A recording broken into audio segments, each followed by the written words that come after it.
آج کا موضوع ہے چور کو خواب میں دیکھنے کا عمل۔ صرف ایک ہی عمل آپ حضرات کی خدمت میں پیش کر رہا ہوں، چور کو خواب میں دیکھنے کا۔ انتہائی مجرب عمل ہے۔ اگر کسی کی چوری ہو جائے اور وہ اس سے پریشان ہو، بسا اوقات چوری ہو جاتی ہے کافی مقدار کے اندر، کسی کے لاکھوں روپے کروڑوں روپے چوری ہو جاتے ہیں، تو اس کا طریقہ کار یہ ہے کہ بعد نماز عشاء آپ 2 رکعت صلاۃ الحاجت پڑھیں۔ جیسے نماز پڑھی جاتی ہے ویسے 2 رکعت صلاۃ الحاجت پڑھ کر کے سلام پھیرنے کے بعد 7 بار درود ابراہیمی پڑھیں۔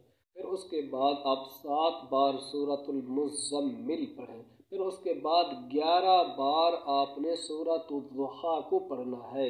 ٹھیک، جب آپ اس آیت شریفہ پر پہنچے وَوَجَدَكَ ضَالًّا فَهَدَىٰ، اس آیت شریفہ کا آپ نے 11 بار تکرار کرنا ہے۔ یہ پڑھ کر کے پھر اس کے بعد آپ دعا کریں کہ اللہ جس نے بھی میرا مال چوری کیا ہے وہ چور مجھے خواب میں نظر آ جائے۔ پھر اس کے بعد آپ سو جائیں اور سوتے وقت آپ 11 بار یا 21 بار یا خبیر اخبرنی پڑھ لیں۔ پھر اس کے بعد قبلہ رخ ہو کر کے آپ سو جائیں، تو انشاءاللہ 3 رات کے اندر وگرنہ 7 رات کے اندر جو آپ کا چور ہوگا وہ آپ کو آپ کے سرہانے کھڑا ہوا نظر آ جائے گا اور یہ بھی بتائے گا کہ میں نے جو آپ کا مال چوری کیا ہے ابھی فلاں جگہ پر رکھا ہے۔ تو پوری تفصیلات خواب کے اندر آپ کو مل جائیں گی۔ السلام علیکم ورحمۃ اللہ۔